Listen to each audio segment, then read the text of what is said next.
మీరు చెప్పండి, ఎక్కడి నుంచి వచ్చారమ్మా మీరు? మేము వైజాగ్ మల్కాపురం నుండి వచ్చామండి, విశాఖపట్నం. మేము కోలాటం టీము 32 మంది వచ్చాము. 10 మంది సేవకి, 22 మంది కోలాటం చేయడానికి. ఈరోజు మాకు శివలింగాలు చేసే అదృష్టం కూడా మాకు వచ్చింది. మార్నింగ్ దేవుడి సేవ, ఈవినింగ్ కోలాటం చేస్తాము. ఇంకా ఏవైనా సేవలు ఉంటే చేయడానికే మేము. ఎలా అనిపించింది అరుణాచలం చాలా చాలా బాగుంది. చాలా కూడా వచ్చి దర్శించుకుంటే ఇంకా చాలా బాగుంటుంది. మేము కూడా ఇప్పటి వరకు పేరు వెళ్ళలేదు, ఇప్పుడు మాకు తెలిసింది ఒక మేడం వల్ల. అంటే మేడమేనా మీ పేరు? దుర్గ గారు ఇలాగా చెప్పారు. మా ఆయన గారు అని ఇక్కడ వర్క్ కోసం వస్తే ఆవిడ మాకు సేవ ఇప్పిస్తానని చెప్పారు. కానీ చిన్న అరుణాచలం కూడా రండి, చాలా బాగుంటుంది, బ్రహ్మోత్సవాలు అవుతున్నాయని చెప్పారు. అందుకోసం మేము వచ్చామండి. ఇక్కడికి వచ్చాక చాలా హ్యాపీగా ఉంది. అందరూ కూడా హ్యాపీగా ఉన్నామండి.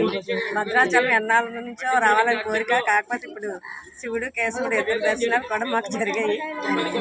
అందండి, చాలా బాగున్నాయి. అందరూ కూడా చూడండి. ఈ యొక్క 8 శివలింగాల ప్రదర్శన ఇదే ఫస్ట్ టైం అండి. ఇదే ఫస్ట్ టైం. చాలా సంతోషంగా, చాలా హ్యాపీగా.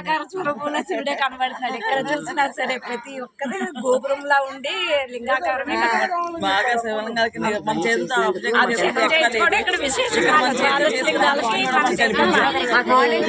అభిషేకం కూడా